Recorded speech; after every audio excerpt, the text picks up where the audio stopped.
The new channel.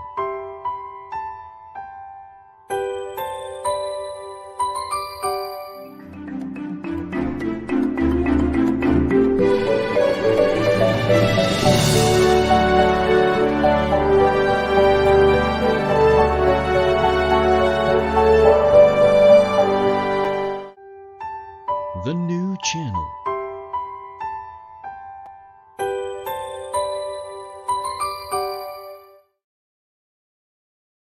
The views, opinions, and insights expressed in the following show are those of the hosts, producers, guests, and viewers.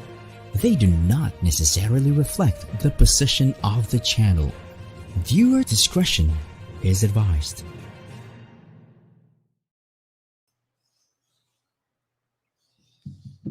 Good afternoon. Hello and welcome to the new channel. We are here not only to help you see the new you, but be the new you. I am Jesse Francis Rebustillo, live streaming from Parañaque City, and you're watching Season 8, Episode 133 of HR Hotline.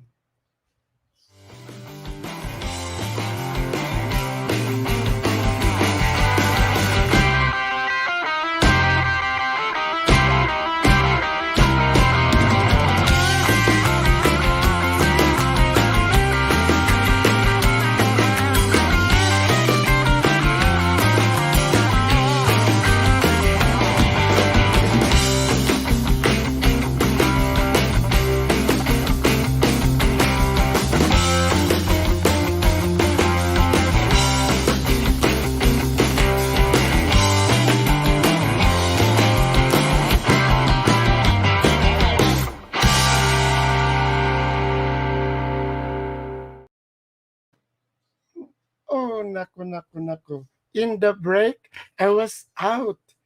Ang kulit-kulit ng Lala Move. Ken, shout out ito sa lahat na Lala Move at sa may-ari ng Lala Move o Grab o sino man. We appreciate you. Pero wag naman makulit. Napakakulit. Sobrang kulit. Yung para bang it's really stressing you. Sumagot ka na pero tatawag ulit. I know you're also working just like me, pero dapat hindi sobrang kulit. Dapat siguro Grab, Lala Move, kunin ninyo ako, magturo ako ng customer service. Kasi bukas I'm going to do a customer service program to a government agency and actually quasi-regulatory. Yung alam mo, it's nice to be efficient and hindi ka effective. Hindi ko madiretso. For all HR here, may mga customer service na very efficient pero hindi effective. Yung napaka-efficient mo. I know that time is in the essence, that you would like to finish your route, parang makahatid ka uli. You missed the chance na magbigay ako ng tip. Kasi nainis na ako eh. Kasi napaka-exihido. Bicolano po ako. Diba? Atrevido, exihido. Yun, nag-pause po ako ha. Kakaumpisa na. Kasi during the break, he was already calling me. Siguro you have heard it. And I answered it at nagmamadali. Dapat turuan po. Sino po ang may-ari ng Lala Move at ng Grab? Pakiabot po doon. Si Mr. Rebustillo nag-o-offer. Huwag naman free. Pero turuan po natin, or anybody, turuan po ng customer service. They are frontliners. Marami pong ganun. I used to be in Inquirer, then I changed the mindset of those people yung sa sales. Kasi di pa kasama sa sales yung after sales. Yun ang iniisip eh. Even the way you answered calls. Ay, meron ako rin isang telco. Kung sumagot-sagot, nako. Ang akala nila napakaganda. Hindi po. It is efficient, but it is not effective. Hindi, alam ang sagot niya, yung customer focused, and customer-centric. Ayan, nag-ano na ako, nag-ranta tuloy ako. Ang customer focus, nga, nandun ka na nga sa customer, nakafocus ka. Pero yung customer-centric, hindi na nakasentro doon sa customer. Ang customer-centric mag-uumpisa sa iyo. Ang ganun mga tao, yung kasi ang centricity ng customer focused service, ang centricity ng ikaw, emotional intelligence. That means hindi siya masaya sa ginagawa niya. Kasi eksido wala na yung lambing Pero mayroong Grab na naghahatid sa akin. Napakalambing si Manong. Alam mo, ang binibigay ko sa kanyang tip, hindi naman ako napakayaman, pero ang tip ko talaga. Siguro parang Jinky Pacquiao ko mag-tip. Kasi it's so pleasing. So there is a difference between efficiency and effectiveness. Anyway, yun po ang ating topic today. And I invited some of my friends to join me. And I hope they are already with me. Sino ba ang nandito na? Si Jennifer Nuya nandito na. Di ba Jennifer, nainis ako sa start ng ating show? Di ba? Yung parang mga exihido at ribido. sa Bicol yan, nakuha ko yan sa lola ko. You think that you are efficient? Hindi po. Kasi naiinis yung kausap mo. Para bang sa waiter, tanong mo, ano pong order ninyo? Dahil siyempre, mayroon man talagang medyo nagpapakyut na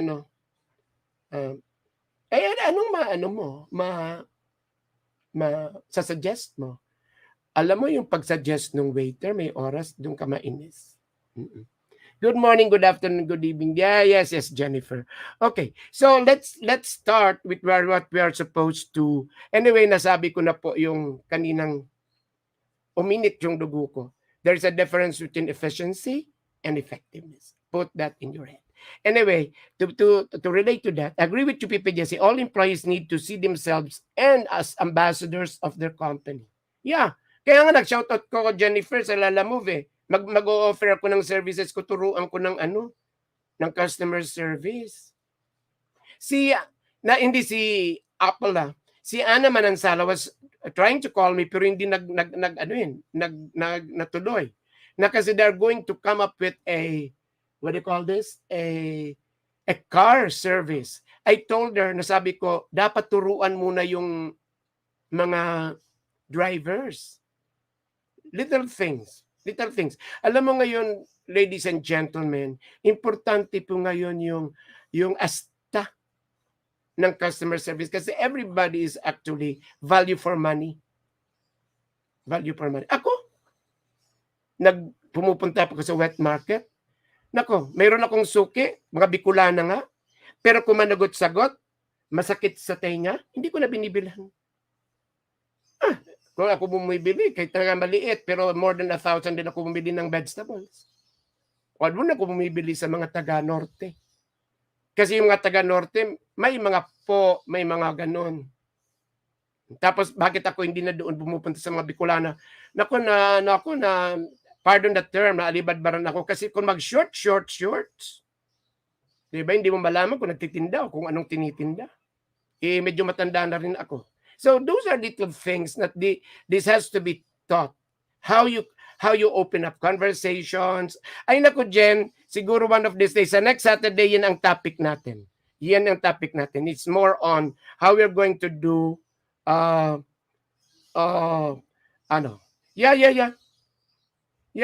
mo, Jen, I am really, kasi this is not the first time, Jen, that I am experiencing this. Ang Grab, medyo mahusay.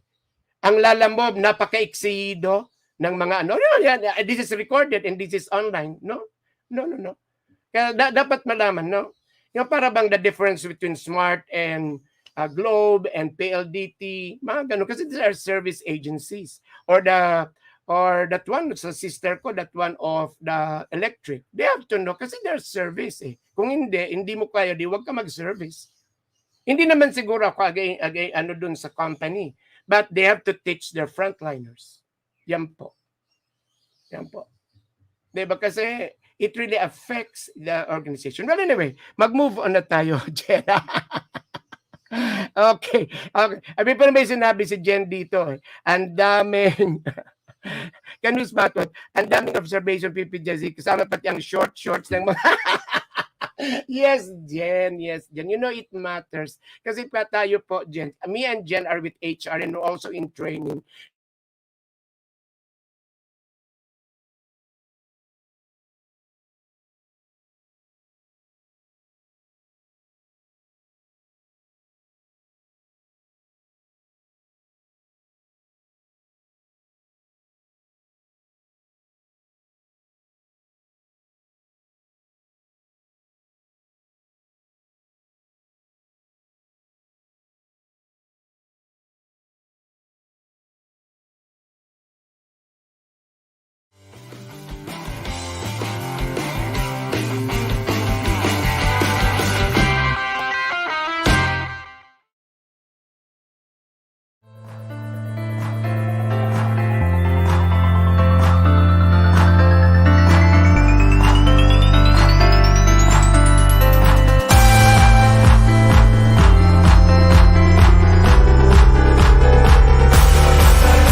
correct, correct. I am okay now. Can you hear me? Oh, this is actually what happens in live streaming. Sometimes your camera or sometimes your uh, microphone drops. drops. So let us continue. Yun nga, what should be the leadership style that we need to do? Of course, ang sagot niyan, situational. Diba? Of all the styles, the traditional and then the, what do you call this, the new normal styles coming from autocratic to being paternalistic to consultative to democratic.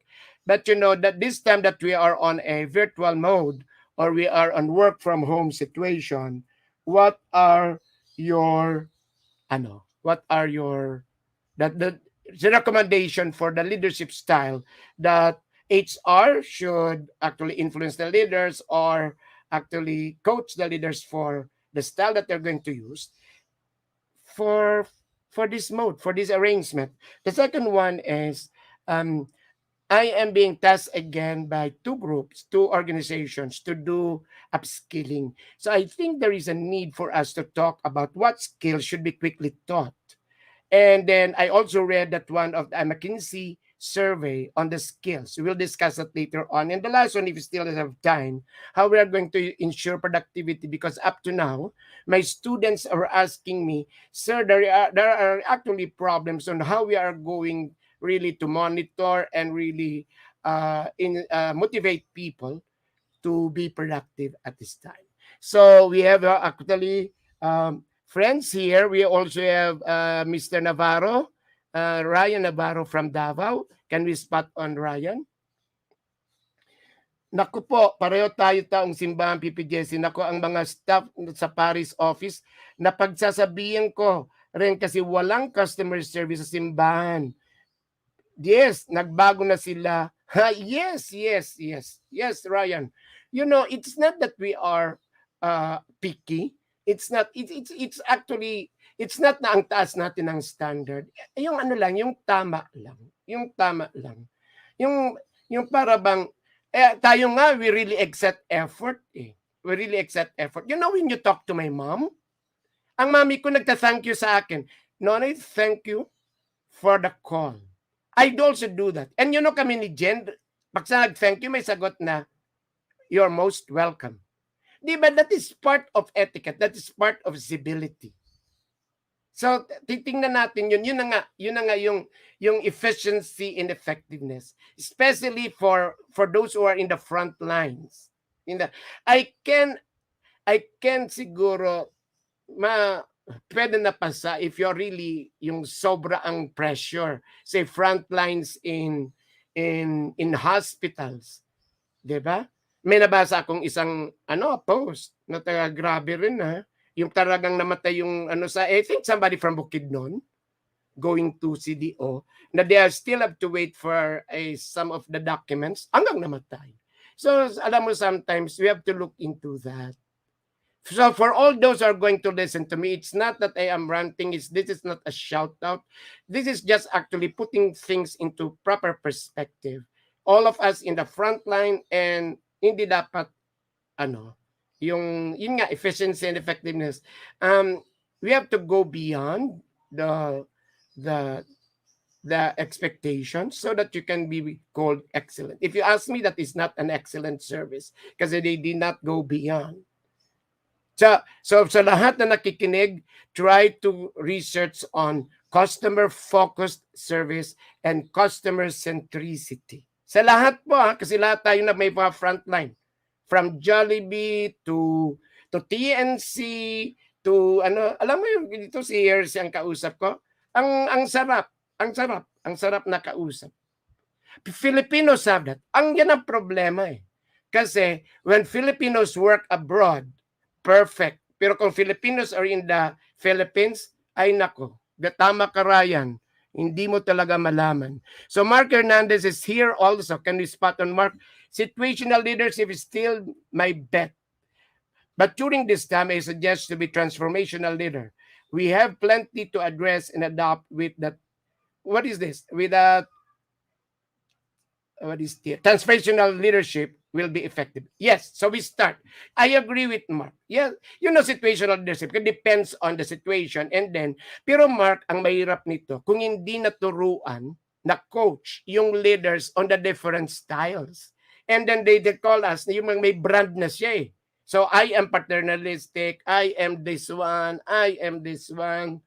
So hindi naturuan of the different styles. So hindi niya marunong kung saan gagamitin. So there should be a quick coaching or a webinar on these leaders on what are the, just a review. Ang mahirap nito kung sasabihin special ng mga executive, I know that already. Pero hindi niya alam na at this situation, dapat gawin. Can we spot on Mark again, director? Yes. Then I suggest the transformational, yes. So, dapat transformational, and malalim ito kasi this is actually kasama dito si Collins. Di ba yung 5 levels of leadership?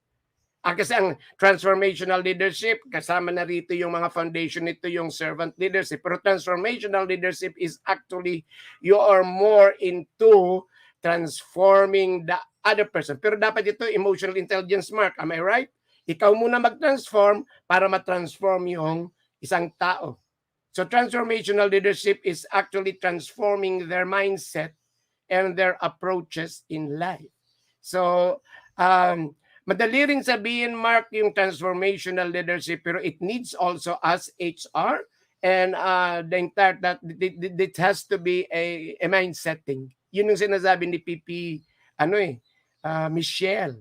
Kasi baka daw wala na ngang mga guidelines and policies.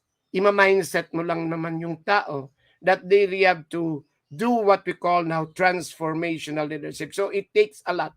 But it has to be done quickly. Thank you, Mark Hernandez, for sharing with us. Situational leadership is still actually the best thing to do, pero leaning more inclined to transformational, and we have to do it now. So you have to do the asynchronous calling.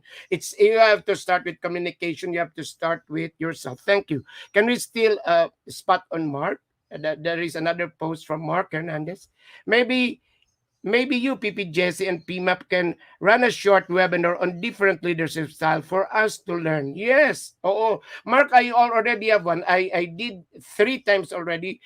A hospital down south, another one in the south, and then here in Manila, it's actually a big content provider company wherein I have a module on the different styles. Because they are asking what is the new normal leadership style. But of course, we have that answer. Yun na nga. But before that, there should be a quick review on the different styles so that people will be, para bang bibigyan mo ng situation talaga. If there is somebody who has a mental health issue, if there is somebody where they cannot do it, where somebody, anong dapat na gagawin mo? So, there should be, actually, there are around 15. Kasi hati-hati yun eh. Iba po yung leadership style, iba po yung management style. Yan po, yan Mark, nagtuturo tayo. Iba po yung ano po, yung mga delegation, yung foundation na delegation, yung decision making, nandun po yan sa supervisory or management style. Foundation yon. So, kung ikaw ay mga quick gano'n, iba naman, although sometimes go overlap, iba naman yung style, yung leadership. Transformational is a leadership style. Oo. So, dapat i-clear yan sa atin na what are you doing now? Are you supervising or are you leading? Yan muna ang mga tanong, Mark, di ba? Ganun ang mga tanong. Gaya tanong natin kay Ryan. Mark, kilala mo si Ryan from Davao of IntelliCare? Yun. Si Ryan is a very efficient and effective manager of IntelliCare in Davao. Ang tanong natin, kung alam ni Mark at that situation, ikaw ba ay nag-lead o ikaw ba ay nagmamanage? Yan muna. Yan ang ginagawa ko, Mark. At mayroon akong interaction. Kasi yan po ang mahirap ngayon that we are on a virtual mode. Dapat, alam mo, aware yung leader, aware yung supervisor, yung manager, kung ano ang ginagawa niya. Little things, but it means a lot. Kasi for your effectiveness. Nandito na si Bebet. Yes, Bebet, sorry, I was out and I was not able to listen to your, what do you call this? Interview with Palscon. Yeah, and then you say si Cousin Bebet. Yes, we are not discussing Bebet on the different management style. Yes. Okay. So, let us go. Jennifer, do you have anything to say about the styles before we move to another topic? What are the styles that they should actually do now that we are on the work from home or alternative work arrangement or we have in the hyper? Ang nakikita ko nito, walang blaming. Dapat before that, nagkaroon ng leadership development. That is actually the problem. Nakikita ko ngayon eh. Yung para bang na-miss yung talagang honest to goodness program for the leaders. Yes. Okay. Thank you very much. We have here Mr. Jerry Plano.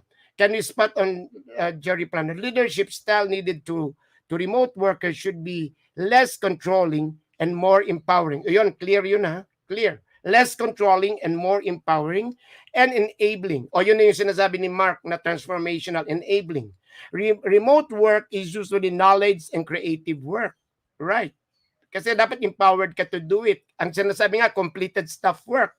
Leaders should allow remote workers to have more control and how they do their work. So less on, yung mga makukulit na leaders na you are actually at the back supervising, controlling. And then the last sentence ni PP Jerry is, this requires leaders to trust remote workers and assess productivity based on results they produce rather than on the number of hours spent. Napakalalim. Direct dyan muna tayo. Ha? This requires leader to trust remote. That is the problem. Kasi kung you don't trust your subordinates and you don't know them, then and assess productivity based on results. So, hindi ka na process basta ginagawa And ako nga, Jerry, dagdagan natin, results, outcome, and impact. Kasi may results, tapos yung outcome hindi na. Kasi para bang, Jerry, nagtapos lang, tapos hindi na pala maganda. So, it's the result, the outcome, and the impact. And they produce rather than the number of hours spent. So, dapat ito beforehand, yun na nga yung style, dapat nagkaroon na ng arrangement, ng negotiation. When are you going to submit such assignment? Balik tayo dun sa mga early thoughts ni Jerry. Dapat may empowered kasi Alam niya kung kailan niya matatapos. Actually now, Jerry, I'm doing a consultancy. At sinasabi ko dun sa sabi ko, kailan natin matatapos? I don't actually stress that person. Sinabi ko, we still have time. Kasi may oras kung i-stress mo, baka mag-submit sa akin ng isang output na hindi naman talaga malinis. Yung para lang makapag-submit. Okay. So we have here Mr. Wanlu. Wanlu, congratulations for your show. Then we have here Jennifer. Jennifer, can we spot on Jennifer? Context is key. Leadership style depends on the needs of the organization and the members. Yes, context is key. Yes. Di ba? Content and context. Context, the totality. Yung the W or the H, holistically context. Ano yung pananaw mo? Ano mo yung paradigm mo doon sa iyong leadership style. So, ang sabi dito ni Jenny, the style will depend on the need. 'Di ba? Are you leading or are you supervising technical people? Are you leading? Are you supervising yung mga blue collar or knowledge workers? Ikaw dapat. So, ito dapat walang sisiyan ulit. Dapat before the pandemic, naturuan na nagkaroon ng leadership development and the members. We have here Mark Hernandez. Can you spot on? Empathic leadership, focus on the deliverables and not on the time spent. Yes, correct. So Mark and PP Jerry is now giving us nice advice. So you emphasize, you focus on that, and then can we come back to Mark? Yes, focus on the deliverables and not on the time spent. Yan, Mark and PP Jerry, that is actually yun ang sinasabi ni PP Michelle, that the mind setting, the quick transition or pivot, na it is not anymore time, but it is more on the deliverables. Nice. Oh, yung lahat, let us share this later on so that people will actually learn from what we are discussing here. And we have here Bebet, leaders should empower and trust their employees. Yes, Bebet, that is actually the foundation. Babalik tayo, trust muna. So this is the time that you really have to review and check what is the degree of trust that you have to your people, or whom are you going to delegate? Kaya sabi ko, iba yung supervision at leadership. Sino doon sa team na dapat i-delegate mo itong trabaho because you trust that person is dependable and reliable. Ngayon, makikita mo na talaga yung dependability and reliability. And then leaders should empower. But there is an HR. Jerry, help me here, and Mark and Jennifer. There is an HR requirement that she should do. It has to be competency-based. The job description must already have KRAs. Ay, Diyos ko, Jerry, ang nakita ko, 50% ng PMAP ay still on the task list. I know that because I teach. That is my own, that is my own survey. Kalahati lang ng nasa PMAP are incompetency-based. Ang nakikita ko lang, ang isang chine-check ko, if the job descriptions already have KRAs. Mayroon nagki-KRA-han, Jerry. Pero naman hindi talaga based, hindi competency-based. Kasi kung tinan mo, kung nagagamit nila yung KPIs, walang alignment yung KPI sa KRAs. Now, why is it that I am mentioning this? Kasi itong sinabi rito ni Bebet na empower and trust, ang nagsabi ko, kanino mo i-delegate? Trust yun at in-empower mo. Pero ang mahirap, alam niya ba kung ano ang gagawin? So that has to be clear, what is my KRA? You know what, kaya clear ko ito kasi tinuturo ko yan ngayon. Tinuturo ko dun sa upskilling. Nahihirapan po ako doon. Kasi some people will, ay, alam namin ang trabaho namin. No. Sabi ko. Then when I start interaction, right. Kasi hindi niya, ang alam niya are the routine processes. Hindi niya alam kung ano ang kanyang responsibility area. At sasabihin ko lahat, mag-agree to si Jerry. Hindi alam niya ang kanyang role. So lahat na HR, let us quickly go back into that. Ang pinag-uusapan natin style pero we are looking into the foundation, how the leaders will be able to use their style of leadership or their style of supervision. Can we go now to Bebeth? Bebeth, leaders should be democratic and open to the suggestion so that there is an ownership on the things that they do. Right, Bebeth? Kaya nga situational, but yeah, right. Yeah, in your synchronous or your asynchronous, yung one-on-one, dapat ngayon may listening. Remember in our annual conference, yung sino ba yung our speaker? Mark, sino yung speaker natin nung sa annual conference?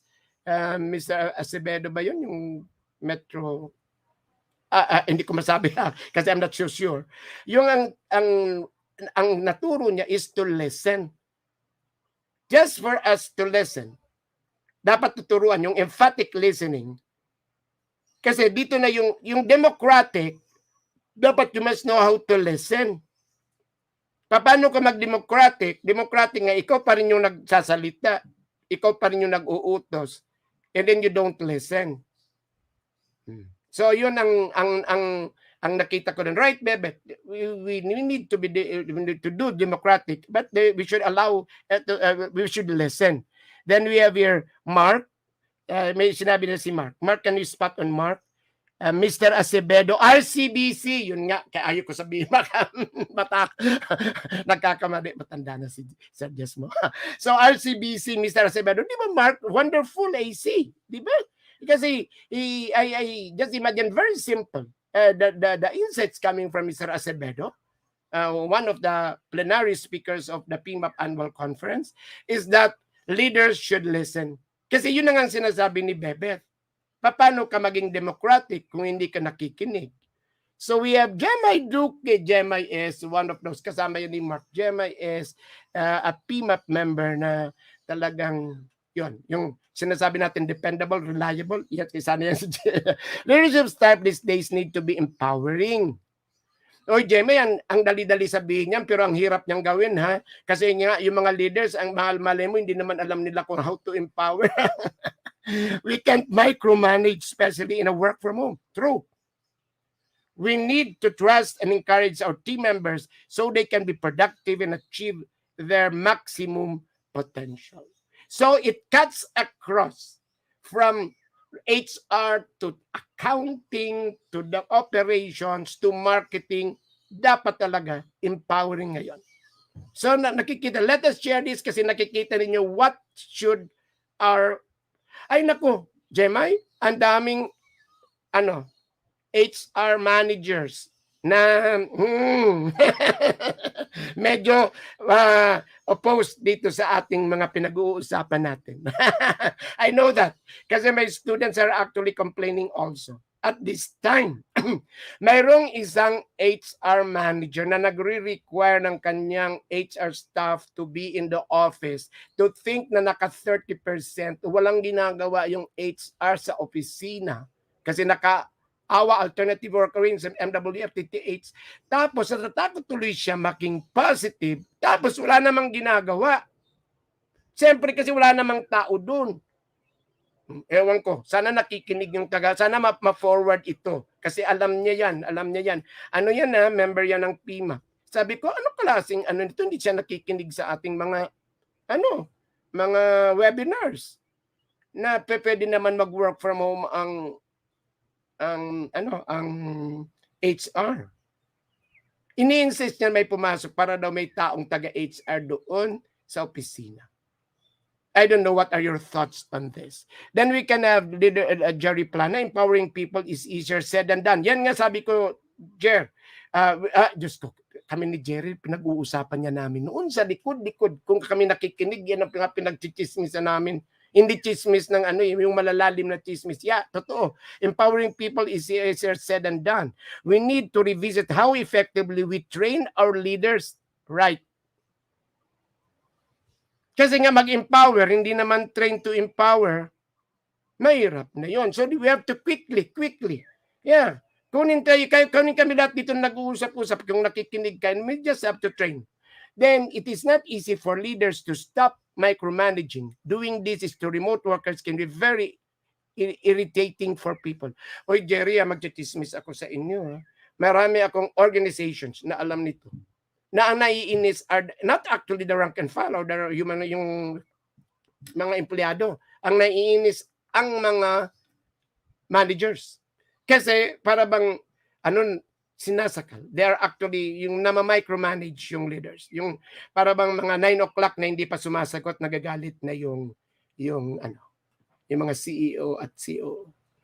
So, alam mo, natutuwa ako kasi even pre-pandemic, I retired from Inquirer long ago.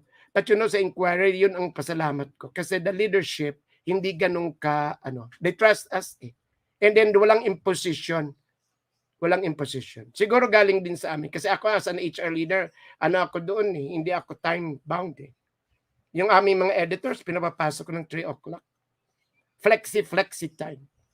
So yun. So with that, yes. After Jerry, we have Mark. Best talk during the AC. Yes, Mark. Oo, di ba? Kay Mr. Acevedo.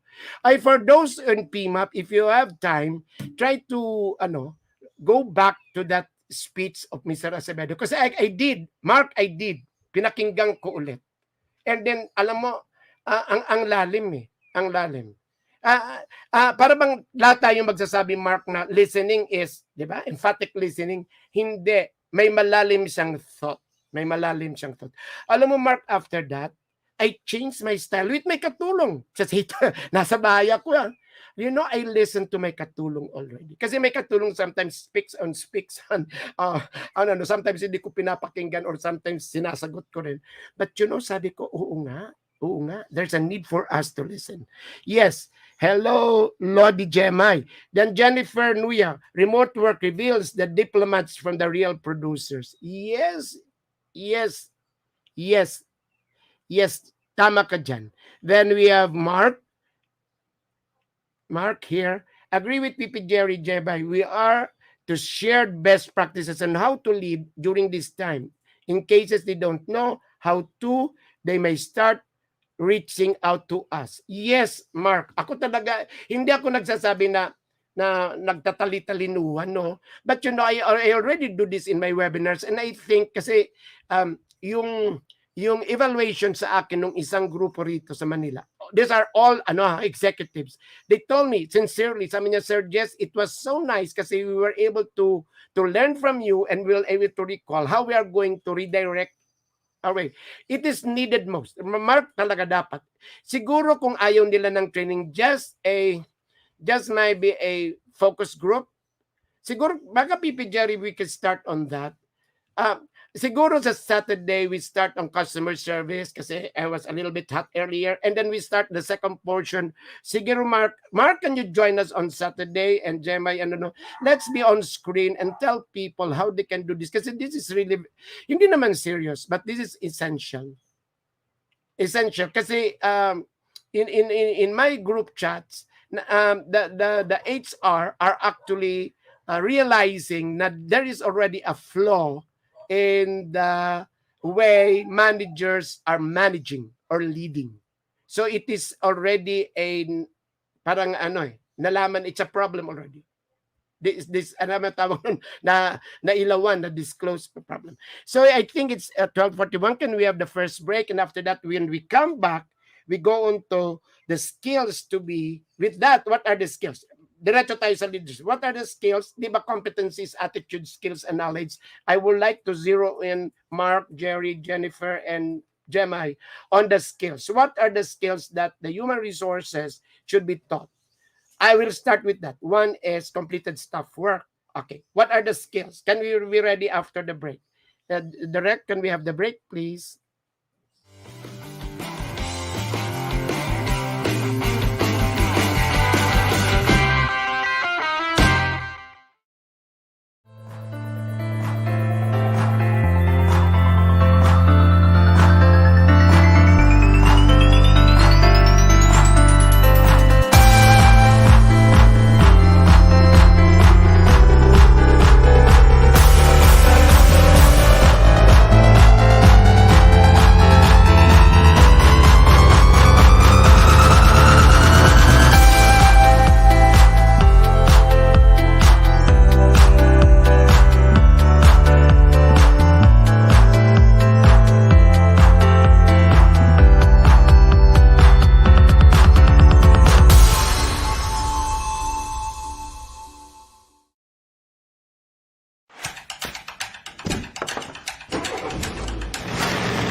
Yes, can we have the poster wherein we have to invite?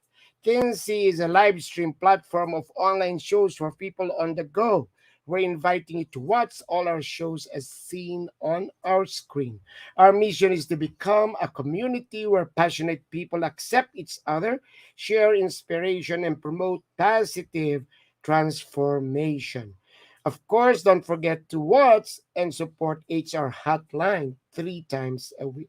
More upcoming shows following TNC now on Facebook, YouTube, and other social media platforms. Thank you, the direct. Can we go back to our guests now? Yes. So this time, thank you very much, Jerry. Thank you very much, Mark, Gemma, and Jennifer. Let's now discuss on the second topic that we are supposed to in this episode. The second topic, what are the skills that we should quickly teach our human resources so that they can continue with what they call this survive, thrive in this new modes and arrangement. I will start. I would like to hear your thoughts, Mark, PP Jerry, Gemma, and Ryan, and Jennifer. Um, yes, one is that skill of completed staff work. Completed staff work is easier said than done. Completed staff work is that at the end, you have to submit your output wherein the boss will just approve or disapprove it. But I think in the process, there should be a way wherein after you've done, it is already done. It's already an output.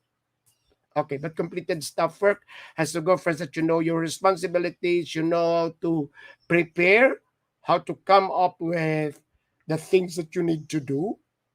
So it is actually empowering you. It's actually uh, giving you the initiative, the what do you call this? Yung mag-innovate ka, mag-create ka, mag-systems thinking ka on the things that you have to do. You prepare for it. You prepare for research for it. Then you start with the outline and then you write it. Ang mahirap nito kasi pre-COVID, yung thinking process natin kailangan mag-meeting eh.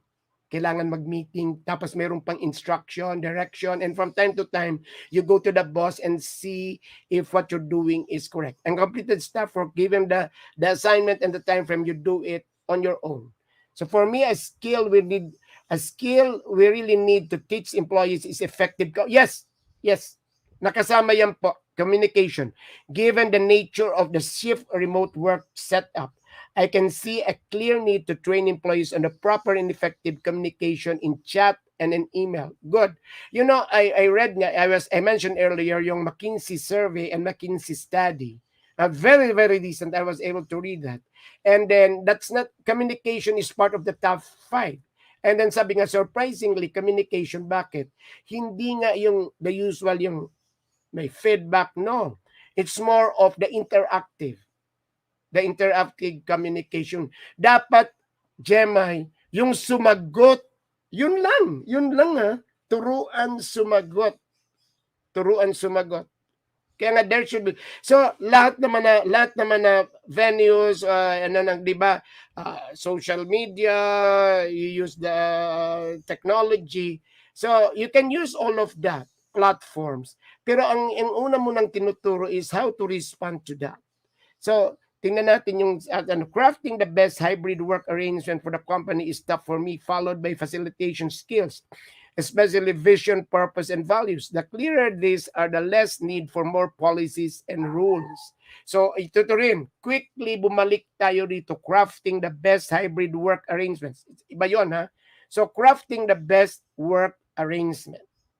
So, that is actually para bang coming from the leadership or coming from the HR, pero yung skill na tinuturo, ang sabi ni Jerry, is for them to really be, not only be updated, to be, to really embrace what is this arrangement on the hybrid. And that is a skill. And of course, papasok yung sinabi ni Gemma, yung communication, followed by facilitation skills. Yes, facilitation skills, hindi ito yung magpresent.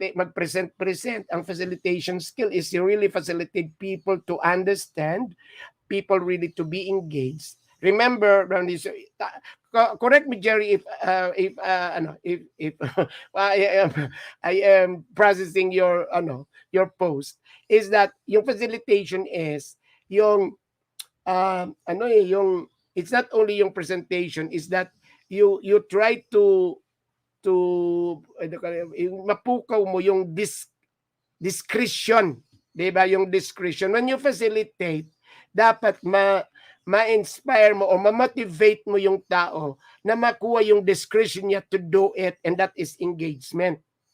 So aside from crafting the work arrangement, ang sabi ni Jerry, followed by facilitation skills. By understanding Jerry, a facilitation skill is that the leader or HR must be able to what do you call this? Motivate people for them to act on their own volition or discretion. Yun, napakalalim na ng English ko. Tapos ang sinabi, especially vision, yun na nga, vision, purpose, and values. Parang letting everybody to align their personal mission and vision to the mission. Kaya makikita mo na kung may malasakit, yung hindi na sila nag-iisip na swelduhan pa.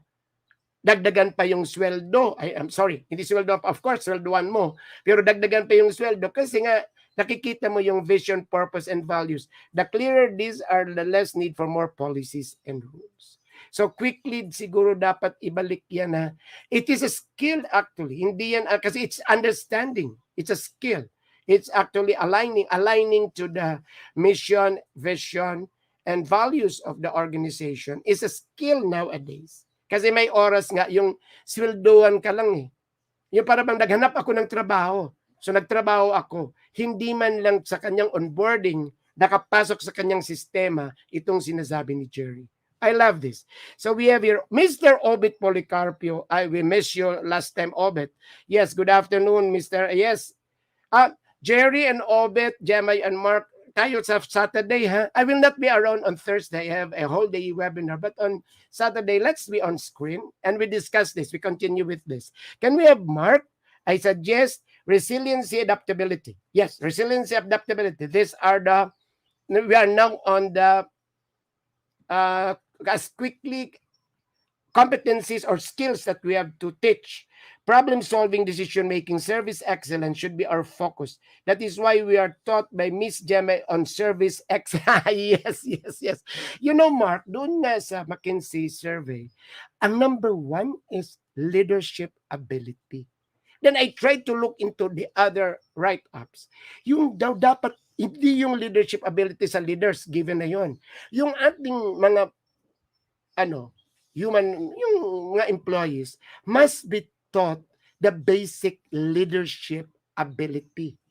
Kasi wala sa kanyang trabaho yung magiging leader, yung magdesisyon. Tama yun, maging resilient. Kasi siguro previous to that, our subordinates were so dependent on the supervisors.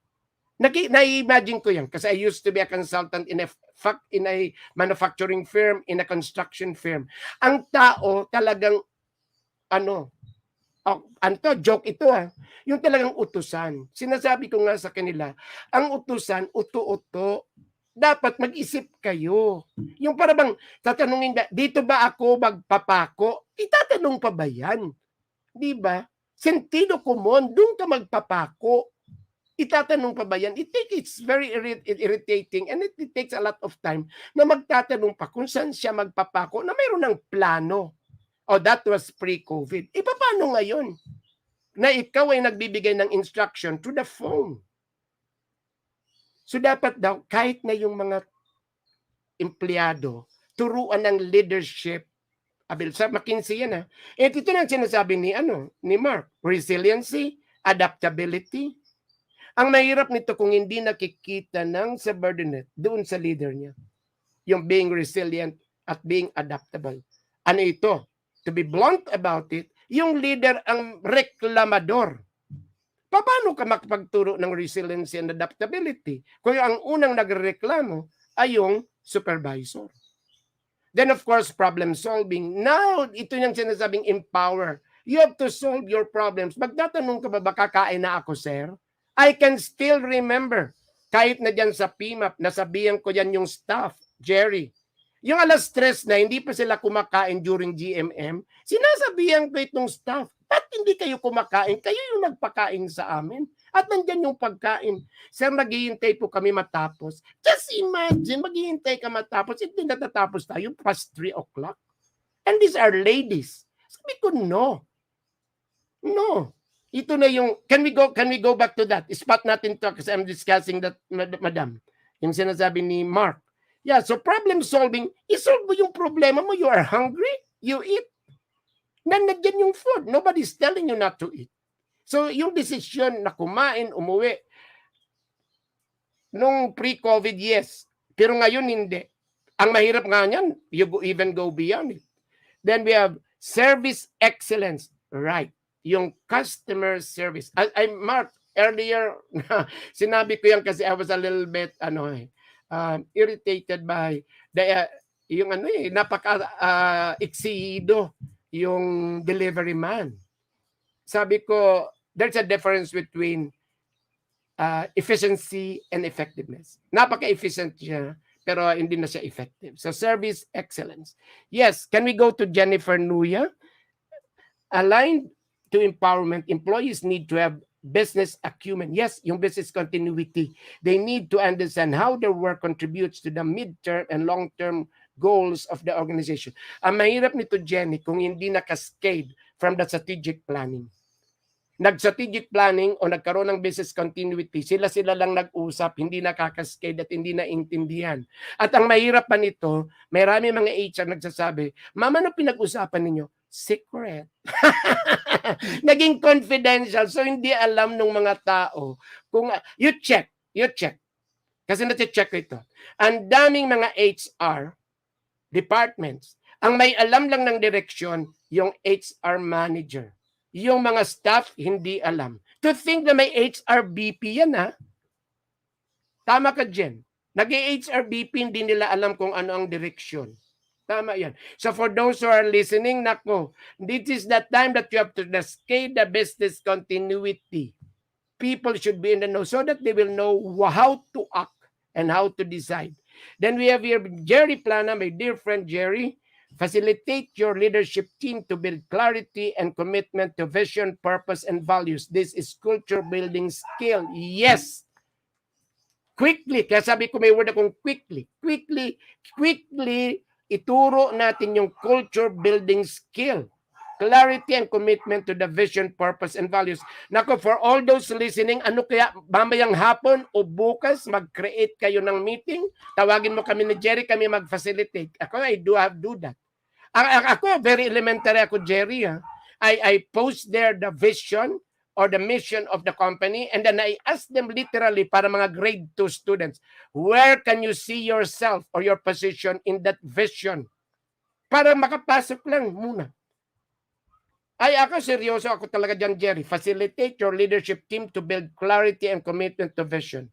Alam mo, Jerry, this is what Ma'am Sandy taught us. Nagpunta kami sa Avaya, 2 days lang kami doon.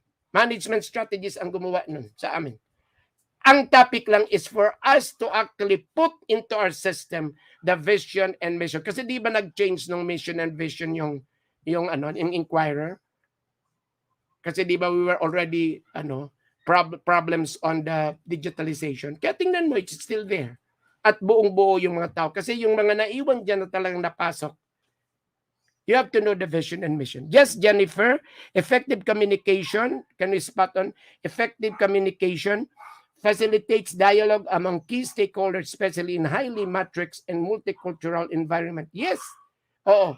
Ang mahirap ngayon, Jen, kasi karamihan, because of the alternative work arrangement and then the distance, yung hierarchy nga, hindi, medyo confused yung hierarchy. Ang word is confused. Hindi clear. Kasi siyempre, you need a collective. Parang may exicom. May exicom. So, dapat itong highly matrix and multicultural environments, di ba? So, yung matrix, yung mga reporting na mga tao to the leaders, matrix yung level. So, dapat effective communication. Kasi may oras pumapasok dito yung yung tampo. tampo. Really due to real life. Then we have here, good afternoon, sir. Yes, Ma'am Apple here. We are happy conversing.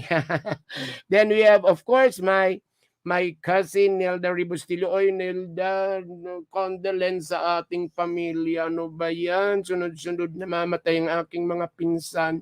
Alam mo, naiyak ako rito mag-isa. And then I try to recall the quality time that I have with my cousins. Ang mahirap talaga nito. Anyway, Nilda, napapayak tuloy ako. Then we have Mark Henry. HR's role is to continuously have an open line with their employees so we can provide appropriate skill set they need. Yes, Mark. Alam mo, this is the time that HR must really have what you call, hindi lang, all the what do you call this? All the methods or the ways wherein you can gather information. You can gather data. Open ka. Open, and you have to be successful. And then, Mark, idadagdagan ko, and it should not be parang regulatory or you take it something that is, parang kayo, dapat open space technology at dapat systems thinking ka na. Kung may nagsabi ng isang problema, hindi mo iti-take against the person. Yun ang dapat mag-mindsetting. Jerry, can you help me? What is the technical term for that? There's a technical term for that.